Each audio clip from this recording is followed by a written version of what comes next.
Thank you, Sheila. And thank you, everybody, for coming. It's just brilliant to come out and to Tower Hamlets and to see everybody here today. And just to see, such a breadth and diversity of people coming along to stand up against the absolute vile, racist, horrible, horrible fascists. So fantastic, thanks for coming. And it's so important that we stand together. Black, white, Asian, Jew, people of no faith, gay, straight. We're all here this afternoon.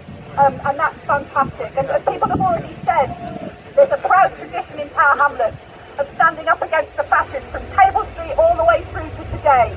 And like the last speaker said, we will oppose them in our hundreds, our thousands and our millions. We will not let them pass. And as somebody else said as well, this doesn't come from nowhere. The vile racism and the violence and the hate marches of the fascists don't come from nowhere. They come from the rhetoric of mainstream politicians, Theresa May and her hostile environment, through Boris Johnson, through Suella Braverman and Rishi Sunak saying stop the boats. That's what they've been chanting, isn't it? Stop the boats. And then Farage, who is now have got 4 million votes. And I say to the Labour Party, and I think that Apsana Begum, I'm so proud to call her my MP. She is a fantastic I was so proud to put my cross against her name, because if I'd had to put it across some of the other names, I think I would have found it more difficult. Because she stood up, she voted against, or voted to remove the two-child benefit cap. We need a lot more of that from Keir Starmer, a lot more of that from Keir Starmer if we're not to have Prime Minister Farage in 5 years' time. And that's a scary prospect that Starmer has got to stop tapping to the right, and he's actually got to start doing things which actually benefit ordinary people. So, migrants are a net benefit to the economy. We never hear that. We never hear what migrants really do for our economy. I'm a GP, I work in the NHS. The NHS would fall over if it wasn't for the migrants who come and work in the NHS. It would fall over.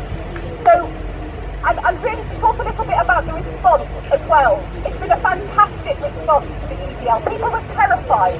People have been frightened to go out. But people came out on Wednesday not knowing whether or not we would be outnumbered. But Wednesday was a real turning point. I went to Walthamstow. I know people were all over, people went to lots of other places, and all over England, all over the country, and also in Scotland where I've just been, in Glasgow. People turned out not knowing whether or not they'd be vastly outnumbered, not knowing whether the EDL would come armed and violent. But we turned out anyway. And I was talking to a young man who'd come along to Walthamstow, the Walthamstow protest. It was his first protest. And he said, I'm coming along tonight, he said, because I'm not having it. I'm not having this in my community. I'm not having them divide us. And that's what we have to say. We will not be divided. We come together. We are the many. They are the few. There are very, very many more of us than them. And to those who say, oh, we should all stay in Tower at home, absolutely no, we do not stay in Tower at home. We come out, we show them that we're the majority, and we send them back below the stone from which they crawled. So thank you for coming. Still stand up to racism. We've got a lot of work to do. We can't be complacent. We've got to be on the street in our millions, really. We've got to do that. And we will not let them pass.